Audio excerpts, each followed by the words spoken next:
Very Bad Wizards is a podcast with a philosopher, my dad, and a psychologist, Dave Pizarro, having an informal discussion about issues in science and ethics. Please note that the discussion contains bad words that I'm not allowed to say, and knowing my dad, some very inappropriate jokes. I'm dealing with this the same way I dealt with my own alcoholism and drug addiction, with lies and delusion. The great boss has spoken. Pay no attention to that man behind the curtain.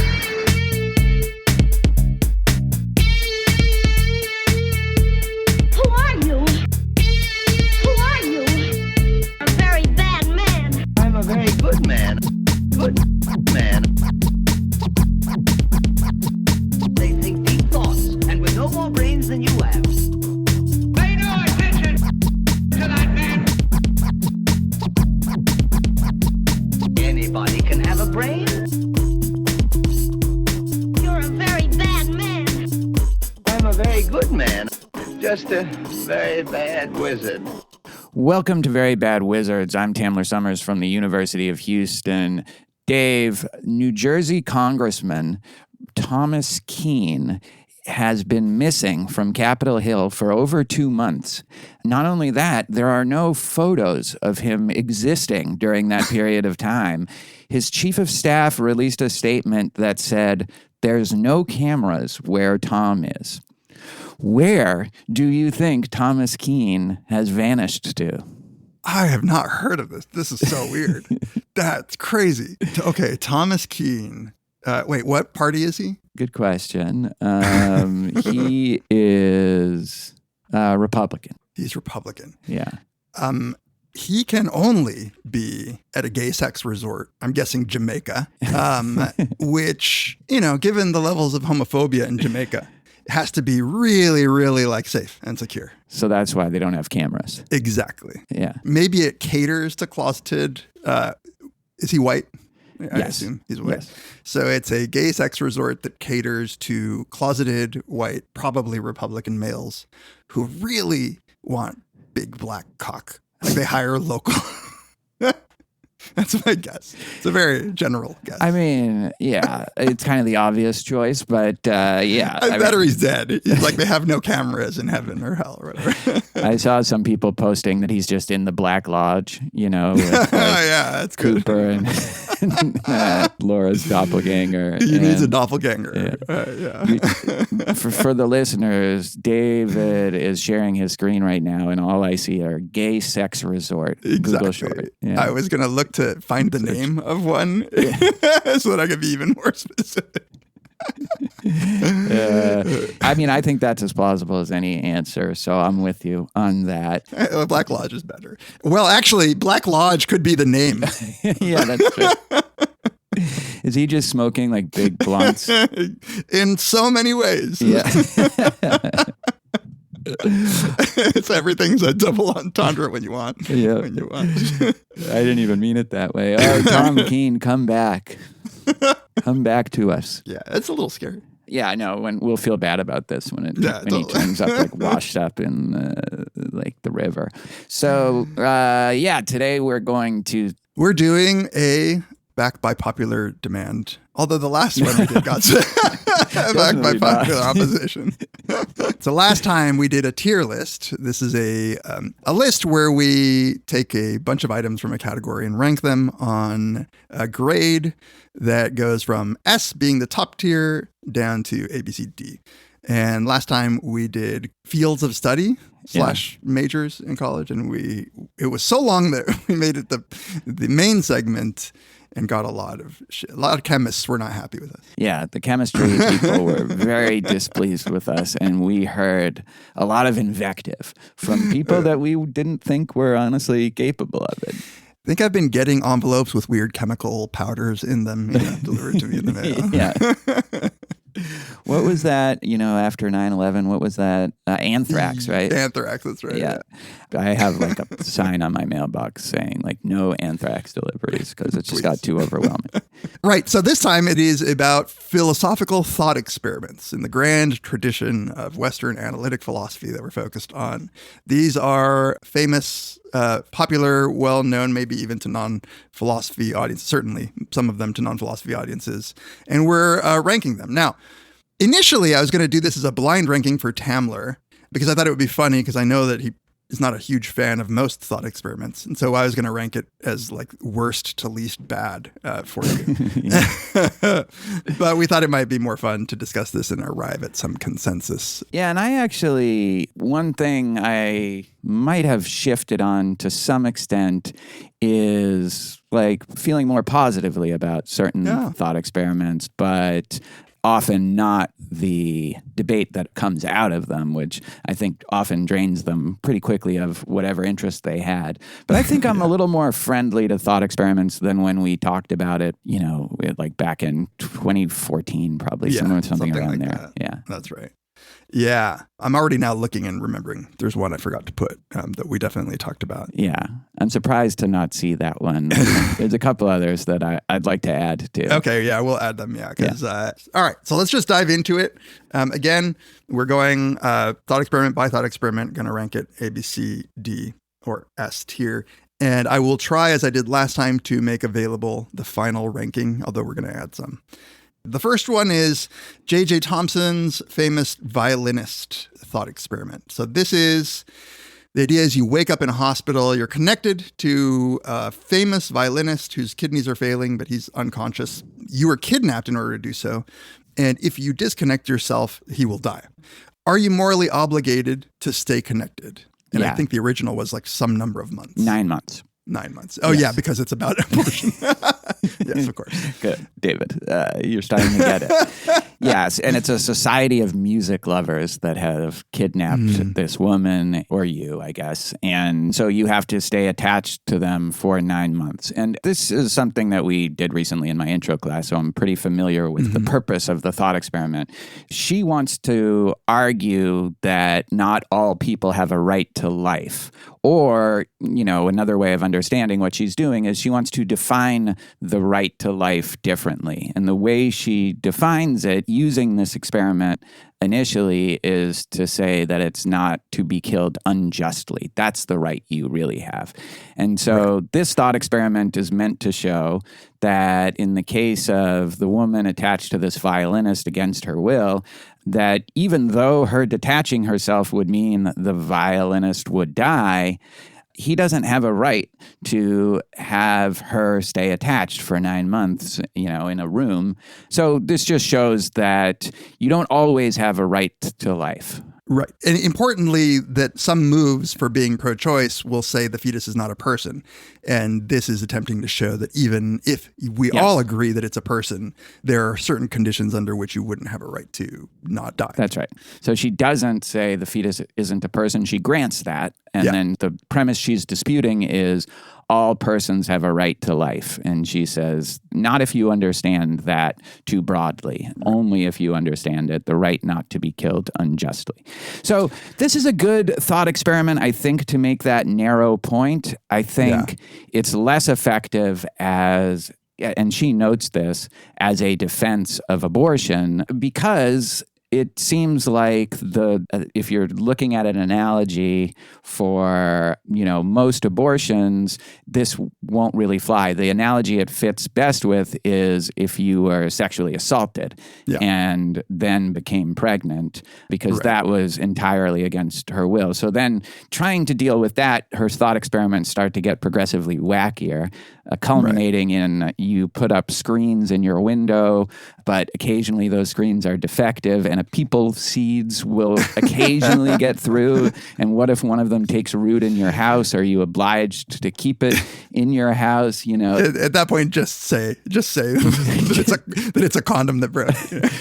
Yeah, but again, she doesn't want to do that because she wants to get something where our intuitions. I think this is I think, a relatively rare case where it's a successful one for its goal. Like if you want to have an argument that defeats the well, if it's a person, it has a right to live, then this is a counterexample that does, like you said, the narrow job of saying, well, you don't really believe that all people have a right to life, at least if you agree that this intuition is you're allowed to disconnect yourself. So I think this would get a high-ish grade for me. Yeah, I think it gets a highest grade for that point, but, I would temper the grade because, the paper is called A Defense of Abortion, and this thought experiment is at best a defense of abortion in cases of sexual assault. That's what this thought experiment could arguably give support for. Yes, it also gives support for that narrow claim that not all persons have a right to life construed in a certain way, but that in itself doesn't get you all the way to the defense of abortion. But I'll give it a B. What do you think? I was thinking B as well. Okay. Yeah. All right. Because some thought experiments don't even do the narrow thing. Yeah, I'd say a lot of them don't. Yeah, exactly. Okay, next one is Frank Jackson's Mary the Color Scientists, where the idea is Mary is a brilliant scientist who knows every physical fact about color vision, but she's lived her whole life in a black and white room. When she escapes and finally sees red for the first time, does she learn something new? Yeah. So this is part of Frank Jackson's knowledge argument, originally for dualism. Because if she learns something new, even though she knew all the physical facts, then there's something that's separate that she's learning. Non-physical. Yeah. Okay. And as a thought experiment, I think it's great and quite evocative, and it gets a lot of people thinking. But in terms of establishing that dualism is true, I don't even think Frank Jackson believes that anymore. Yeah. Yeah, and it's definitely one which I think was an intriguing idea, but then got beaten to hell by analytic philosophers in the 90s and early 2000s in the kind of the renaissance of consciousness studies. So along with zombies, it is, I think, it's evocative, but doesn't do the thing that it's supposed to do. Yeah.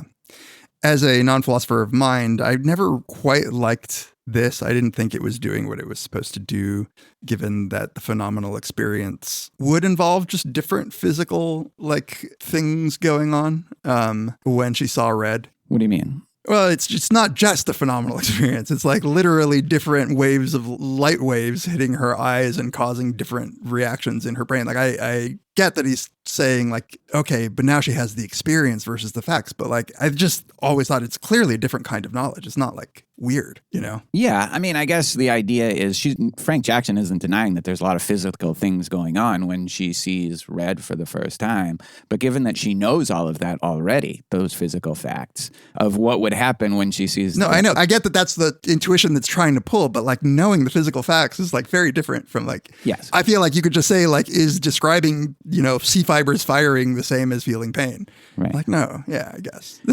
Yeah, no, that's right. And also, I don't think we can have any idea what it would really mean to know all the physical facts about, consciousness. Right. So I think that's the problem. I'm happy to give this one a D unless you want to pull it up to a C. I think I'd give it a C because it's evocative just as a thought experiment, separate from any philosophical point it's trying to make. There's something kind of interesting about it, but I would also put it at a D if you want to do that because I actually want to save D for a couple others. Yeah, I was going to say let's save it. We can bring it down afterwards when we do a little postmortem. Pascal's mugging. You're familiar with this one, right? We did a segment on it way back, but I have no memory either of the thought experiment or of our discussion of it. But yeah, we did. You don't remember that? No, I don't remember it all. Yeah. This is Nick Bostrom's idea that, so a stranger asks you for $5 and claims that if you give it to him, he'll use his advanced powers to create astronomical happiness for trillions of future beings.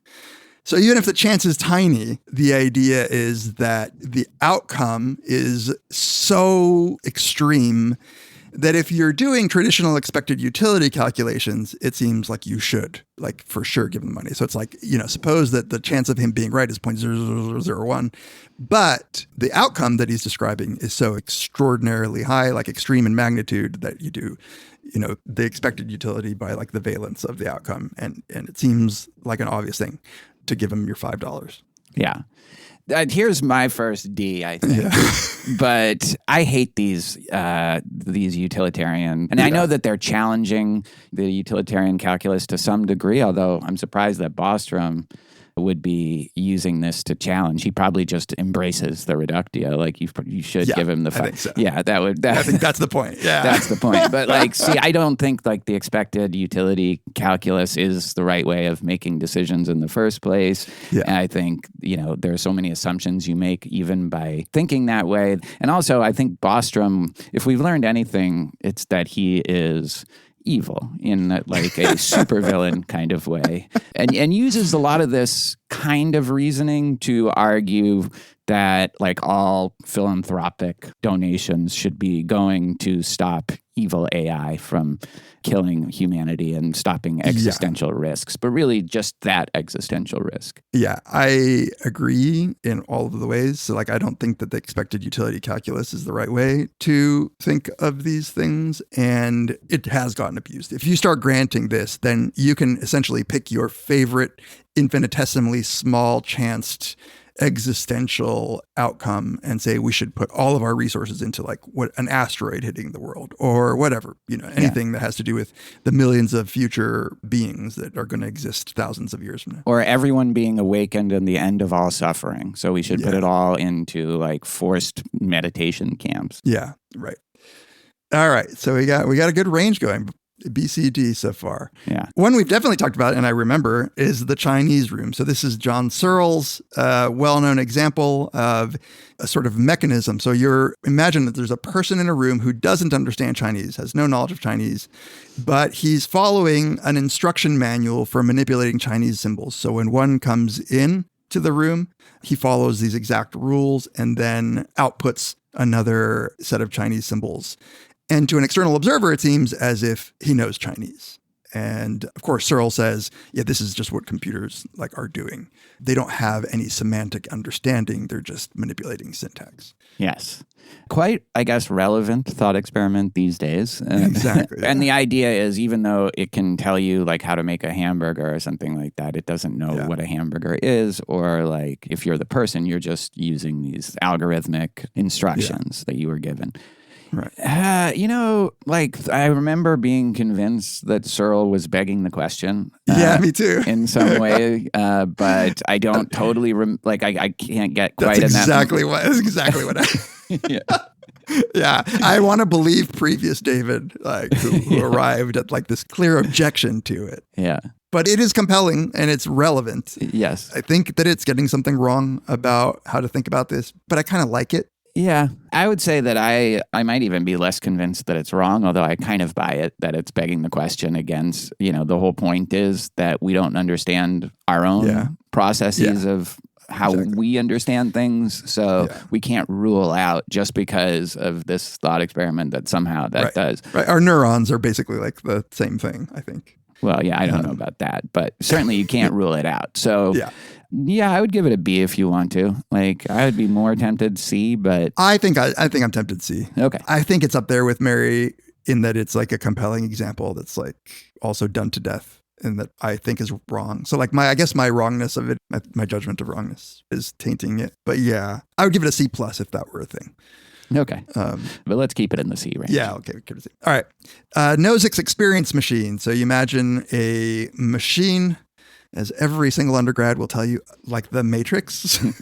Well, they used to. Now it's much fewer have seen the Matrix. Yeah, I guess so. Imagine a machine that could give you a perfect simulated life, complete happiness and pleasure, love, financial success, whatever it is that you want. Once inside, you actually will be convinced that it's real. But of course, it's not. You know that going in. So do you decide to go in? Yeah.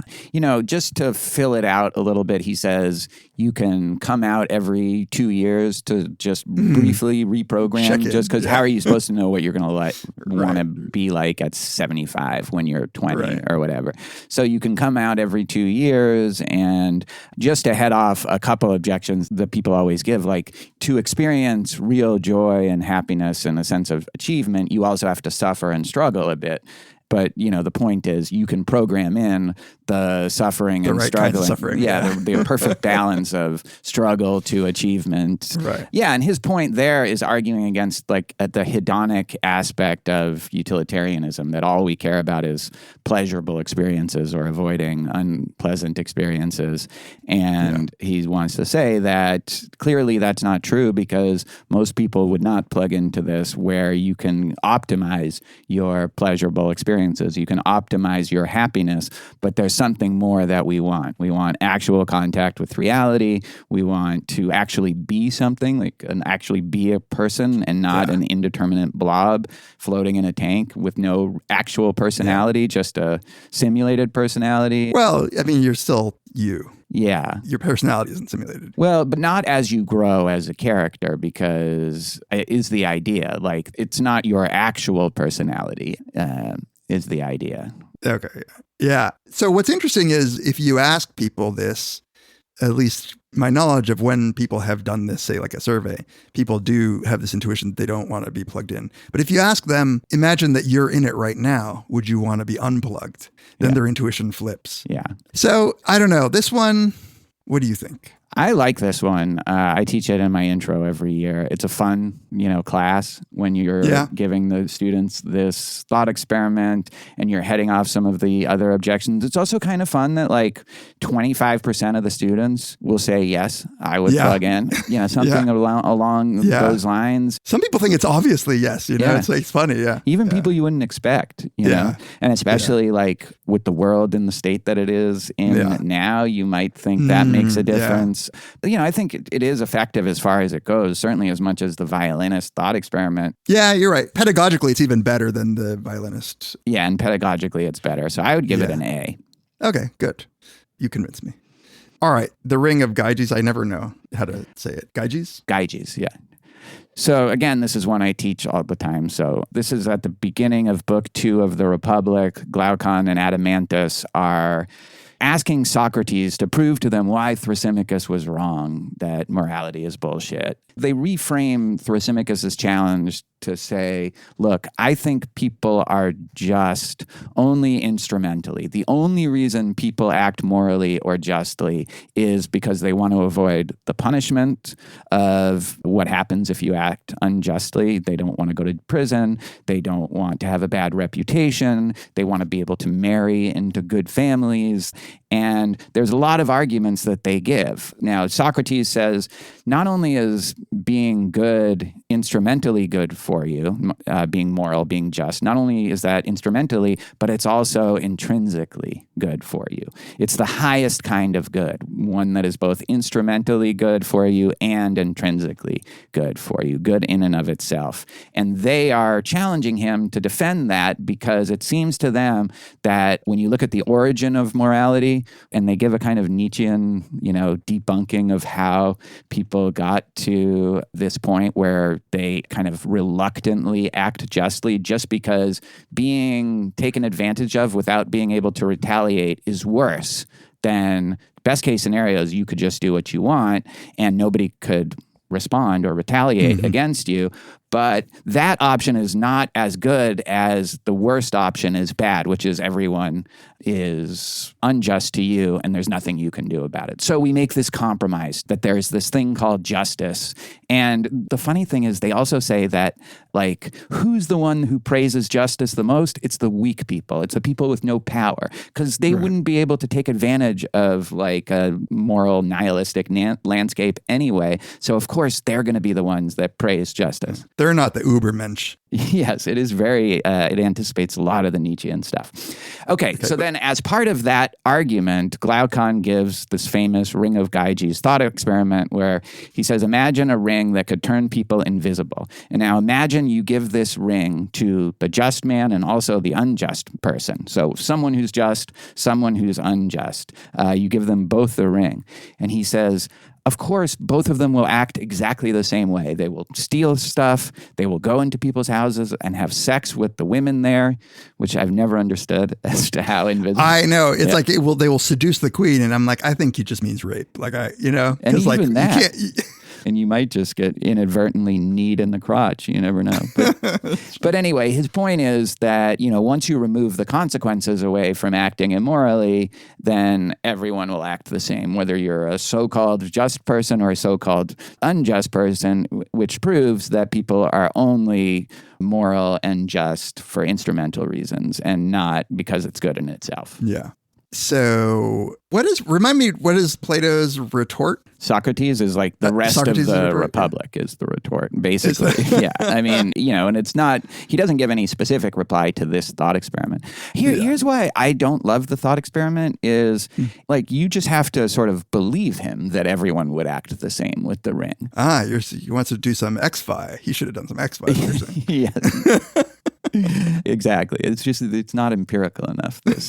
No, but I mean, like, I just don't know if that's true. I actually think it's probably not true that everyone would act the same if they could turn themselves invisible. I think a lot of people who were otherwise law-abiding would start stealing shit right and left and try to gain power and try to, use it in whatever way. But I don't think everyone would. And so, like, I'm a little unclear what it's supposed to demonstrate. It's just kind of you restating your view that people are only just instrumentally.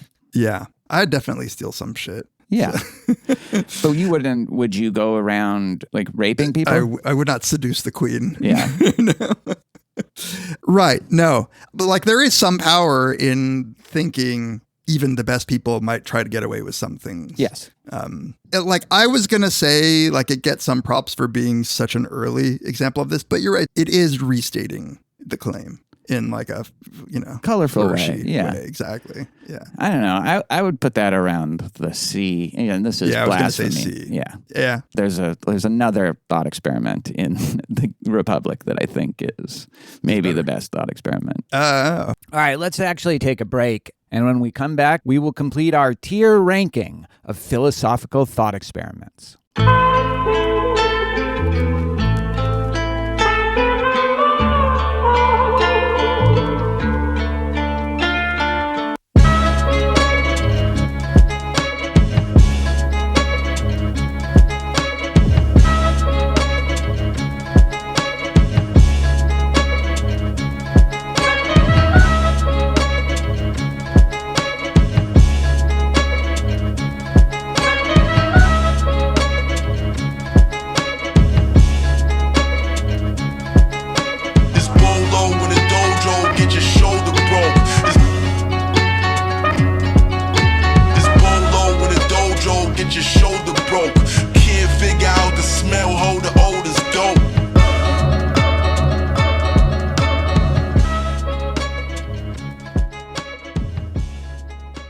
Welcome back to Very Bad Wizards. This is the time of the episode where we like to thank you for all of your support. We really appreciate it. Wouldn't be doing this if it weren't for you. If you want to get a hold of us, we always appreciate your messages. You can email us verybadwizards@gmail.com. You can tweet to us at Tamler, at Peas, or at verybadwizards.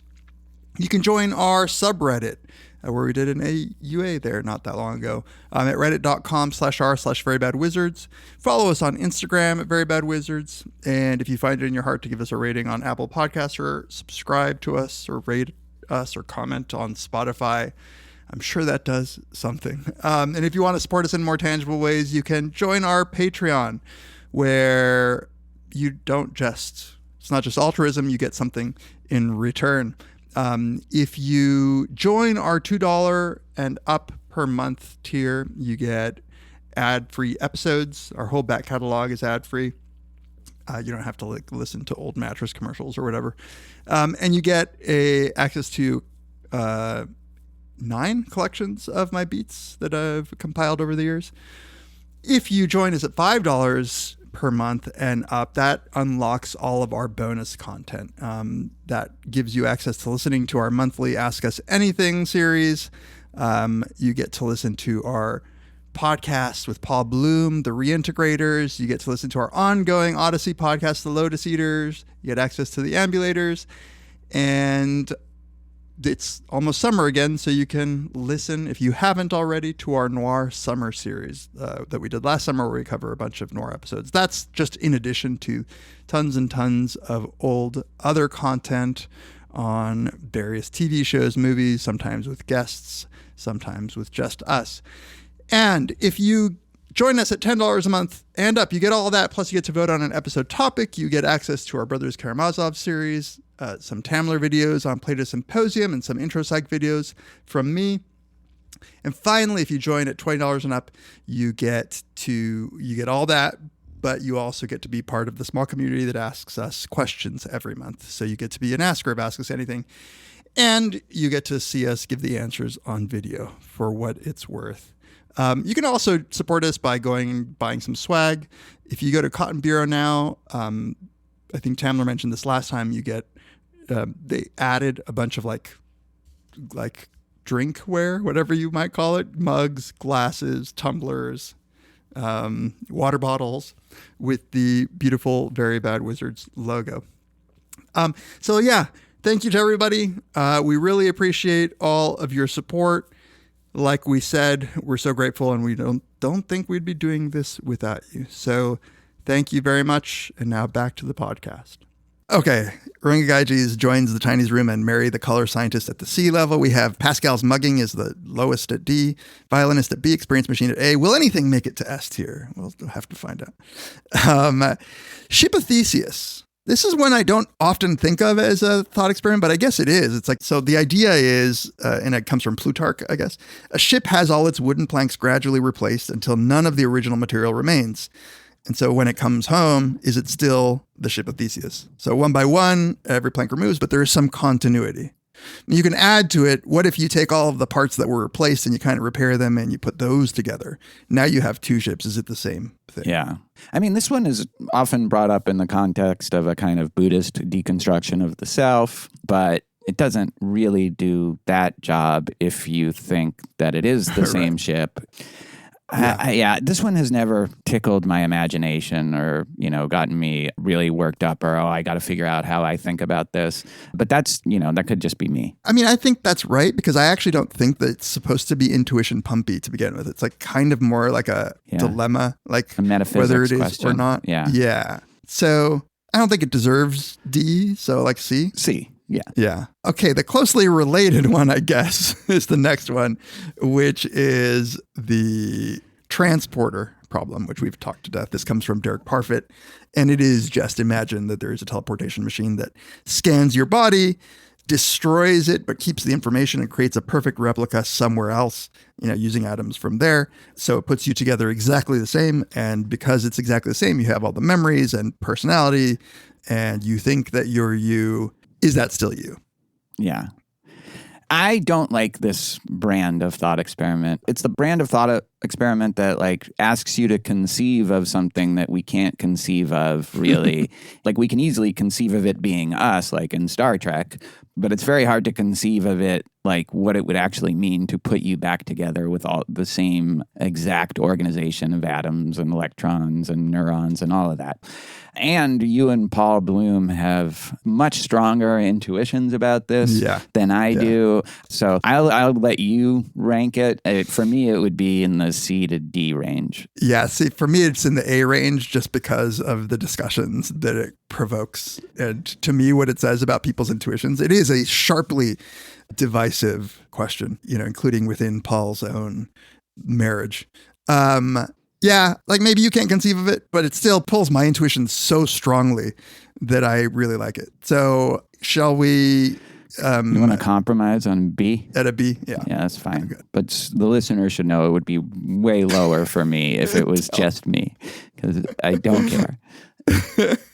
I think the first time we brought it up to you, I remember vividly, your immediate response was, will the new copy have a non-torn Achilles? Then yes. Yeah, that's right. Because it was right after I tore my Achilles. I can literally remember recording that. I was sitting on my living room floor. And I was so annoyed. I was like, no, you don't understand what the question is. You're killing yourself. It's a suicide machine. It is. Literally. I also think that I've always said you and Paul don't really believe that, because otherwise you would just view every episode of Star Trek, which you both love, as just like a Holocaust. Yeah, you have a weird view of what believing is and our ability to watch fiction.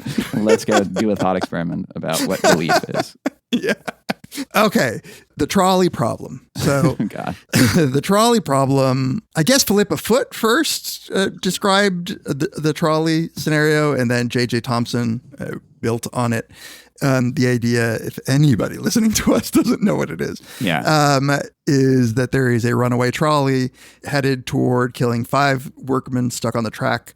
You could divert it by pulling a lever as an innocent bystander to go to another track that only hits 1.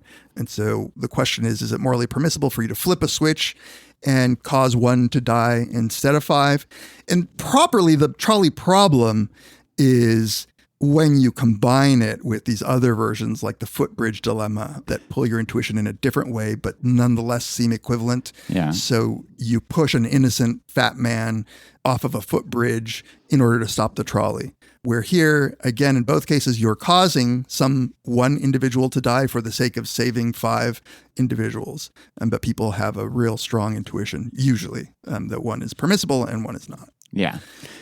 You could argue that this ruined moral psychology. I was going to say, this is either an S or a D or an F because it was definitely fruitful. It was fruitful for like people's citation count, their H index or whatever, but it was not, I don't think, fruitful for understanding the mind or understanding ethics. I think it was deeply detrimental to that. Yeah. Now, if you could save it as a niche normative ethics paper where there would have been some back and forth between philosophers about, the normative appropriateness of killing, letting die, and didn't sort of ruin moral psychology for 10 years, would you be like, all right, it's like a decent... No.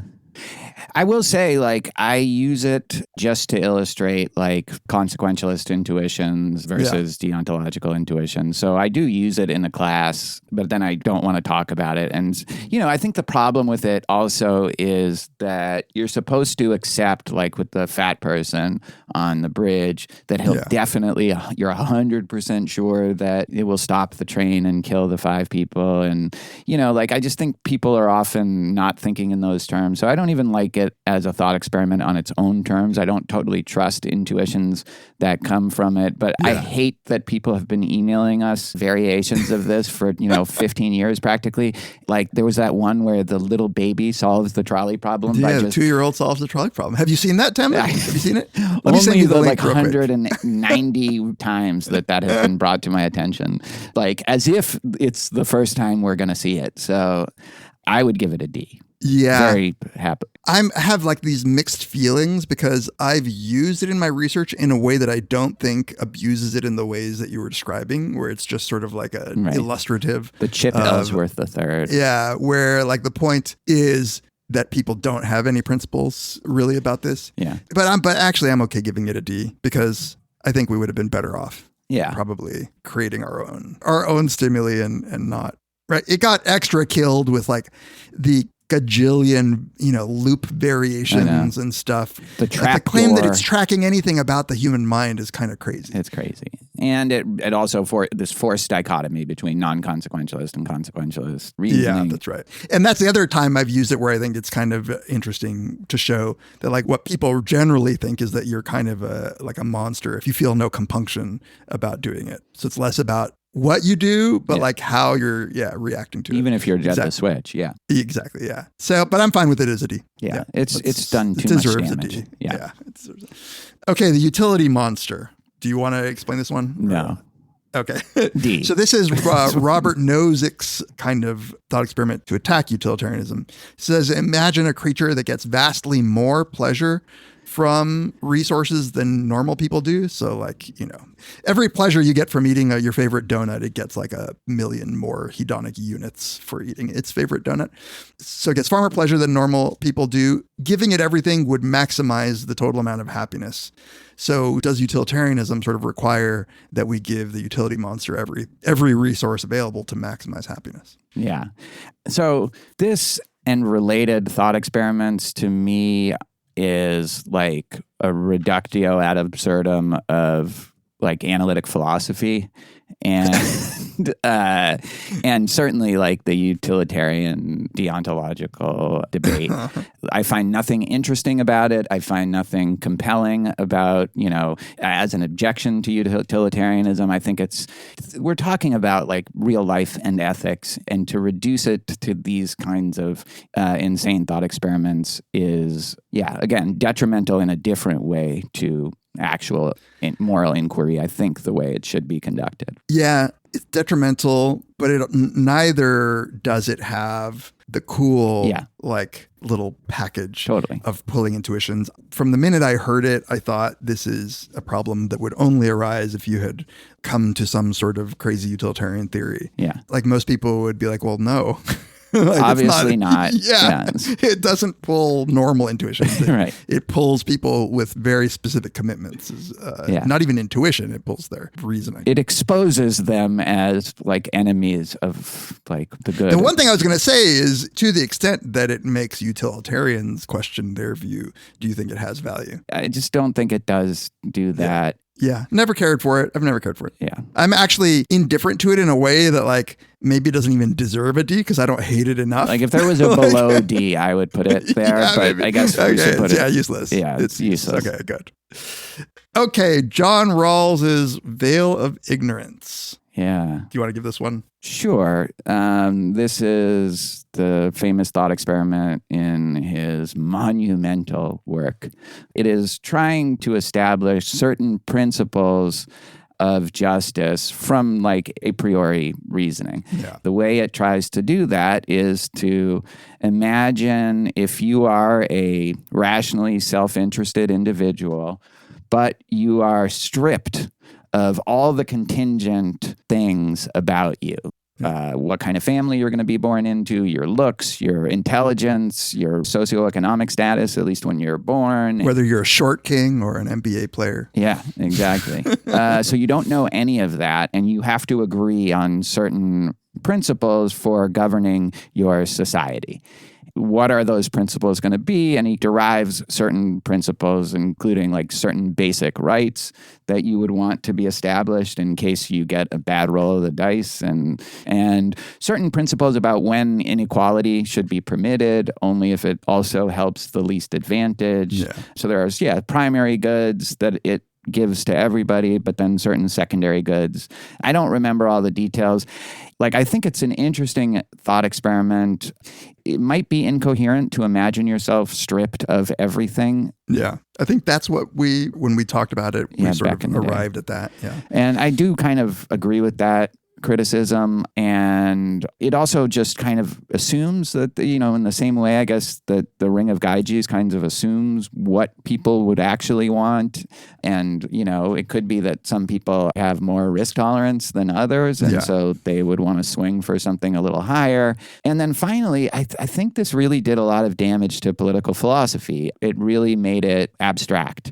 And there's this whole ideal theory versus non-ideal theory debate within political philosophy, and I am so firmly in the non-ideal camp, and I think the veil of ignorance is why ideal political philosophy, just imagining things under certain perfect circumstances with a very kind of disembodied sense of the individual, like what would be the most just arrangement. So I think, although I don't think he was a bad guy, I think he did a lot of damage, and that some of this stuff is propped up as a way of, and I'm not the first person to say this, and I read other people saying it, found it convincing, but it does some kind of work in upholding the status quo, because it gives this kind of illusion of rights being established through, a priori philosophy. Now, to give Rawls credit, in later work, he regretted that he tried to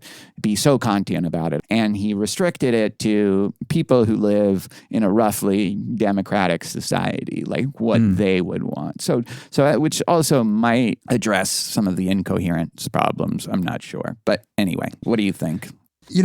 I clearly had the same fundamental issues about this notion. It breaks down when you're like, what is this person behind the veil? You have to infuse it with something.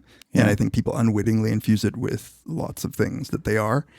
I don't know about what it did to political philosophy. I believe you that it was bad. But so unlike the Ring of Gyges, I don't think it's assuming the conclusions that Rawls draws. I think if you treat it as a pure thought experiment, he gets to some Maximin principle, but it doesn't, the thought experiment itself to be effective doesn't require you to agree with Rawls's conclusions. And here's why I still like it. I think that one of the things that it's doing is forcing people to think about, especially people we talk to, like our students, the possibility that they might be, randomly sorted into the worst off in society. If that was a possibility, what would you? Yeah, what would you want a society to look like if you had been sorted that way? And so I don't feel so negative about it. Like I kind of like the imaginative component of making people think about their life being worse off. Yeah, I agree with that. It's so foundational, even if some of that, I think, has led to bad things. I could give it a B. Yeah, I like the B. Okay, the last one that I had here was the OG Pascal's wager. Yeah. Which is actually Pascal's example of like pulling your intuition about might as well believe in God. Because look, here are the outcomes. You don't believe in God. He doesn't exist. Nothing. You die, you die. You die, you die. You do believe in God and God is real. You get eternal reward. But if you don't believe in God and God is real, then fucking burn in hell forever or whatever. So, OG Pascal's wager. What do you think? I'm a little split on this because on the one hand, I think it's great. It's such a fun idea to think of whether you believe in those terms as just a kind of, look at the upside, look at the downside. And the upside is so great. And the downside is, maybe you would believe something false, but compared to eternal bliss versus eternal suffering, who cares? We have a lot of false beliefs. So I like it for that. I think there's a fundamental weakness, which I'm sure we talked about when we talked about Pascal's wager, which is that God would, not care that the only reason you believed in him is because of this kind of self-interested trick, and that maybe you would just go to hell anyway. So and maybe you could say, well, you're even the chance that God only cares about whether you believe or not and doesn't care about the reasons why you believe is enough to make it still worth it. But, that diminishes it a little bit for me. But I still think as thought experiments go, it's up there. What do you think? I've always hated it. I think it's, it Interesting. ignores that there's a gajillion different views that you might, the real God might be some random ass Egyptian deity from the, also that it's hard to ever arrive at a sincere belief this way. And I think, like we said, sincerity seems to be necessary for at least many conceptions of what salvation would be. People, though, are persuaded. Most recently, Scott Adams, the Dilbert comic author, before he died, tweeted something basically that was like, I'm converting to Christianity. Yeah. Just in case. And a lot of people before they die, they, like my dad was, pretty much a atheist for most of his life, kind of got a little bit more interested in God as he was, and so I think it is picking up on those things, and it's not as transactional and strategic as it's often presented. I think it picks up on, we do kind of want this to be true. And maybe some of the rewards come from, as you start to be more open to belief, maybe because of this, then you start practicing. And over time, that turns into something more sincere. Yeah. Every time you get the crusades. Yeah, you can burn heretics, which is fun. When was the last time you burnt a heretic? I call them heretics. Heretics. But yes. I burned Is it heretics or heretics? It's heretical heretics. Heresy, though. It's a heresy. Heresy, yeah. Yeah. I mean, look, I could be wrong. I could be wrong. I guess I'm pretty negative on it. You want to do a compromise with this one? But I can compromise, yeah. Yeah, I mean, if the fucking transporter problem is a B, it's got to be at least a B. All right. We'll put Pascal's wager as a B. All right, that's the list that I had. The one that I didn't have that I forgot is the zombie problem, which I would probably put in the C range. But I think you missed the two best ones. Yeah. Okay. What you got? So the first one is Descartes' evil demon. Oh yeah, that one I would say is fascinating and has led to so much. I would put that in the S tier since we don't have an S tier thought experiment. We don't have an S tier. That's Yeah. right. Yeah. I forgot. It's funny. I thought of Descartes and I was like, oh, well, I mean, what's the thought experiment though? He's just sort of proposing that. But yeah, you're right. That's the thing that starts it all.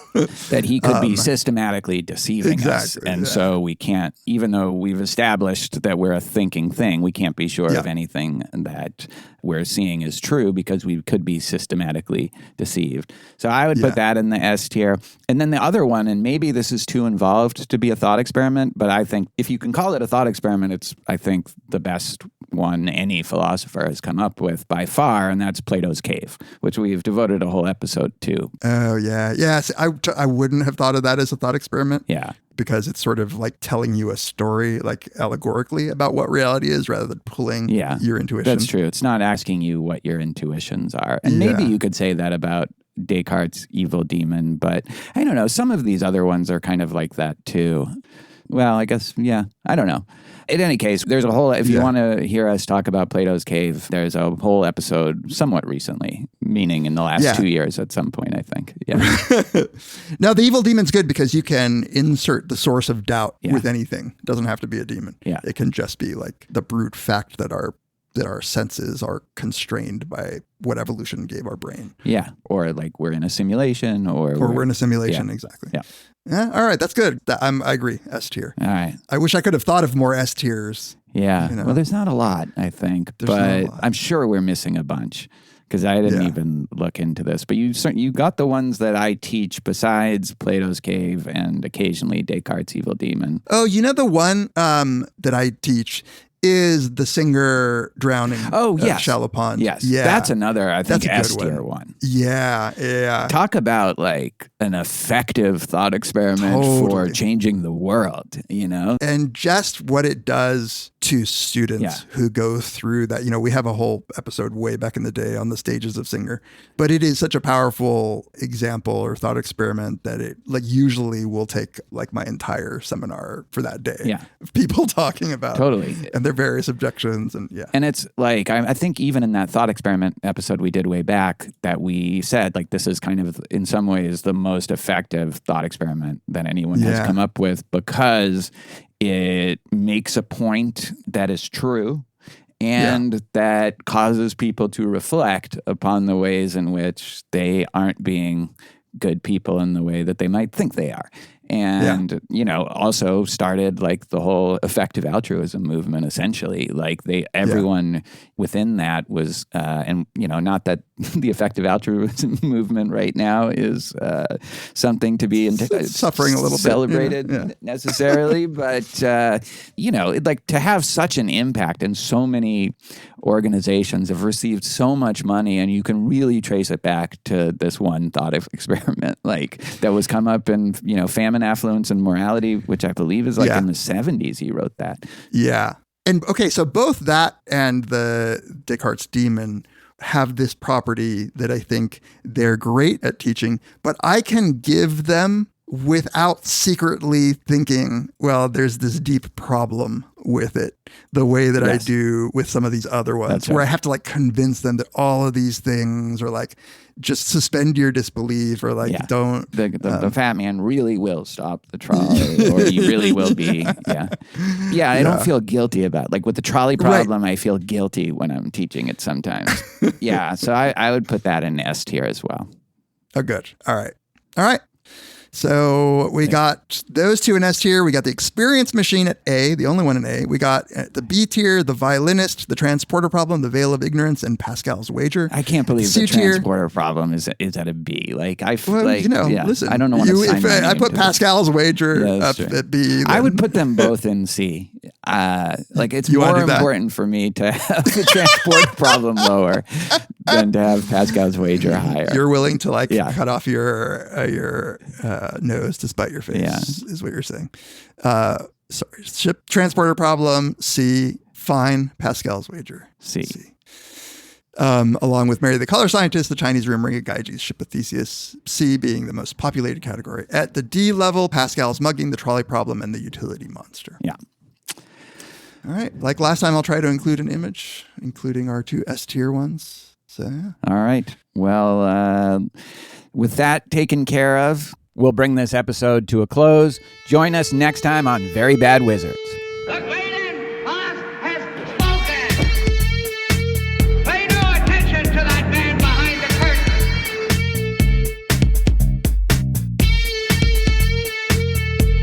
Who are you? Who are you?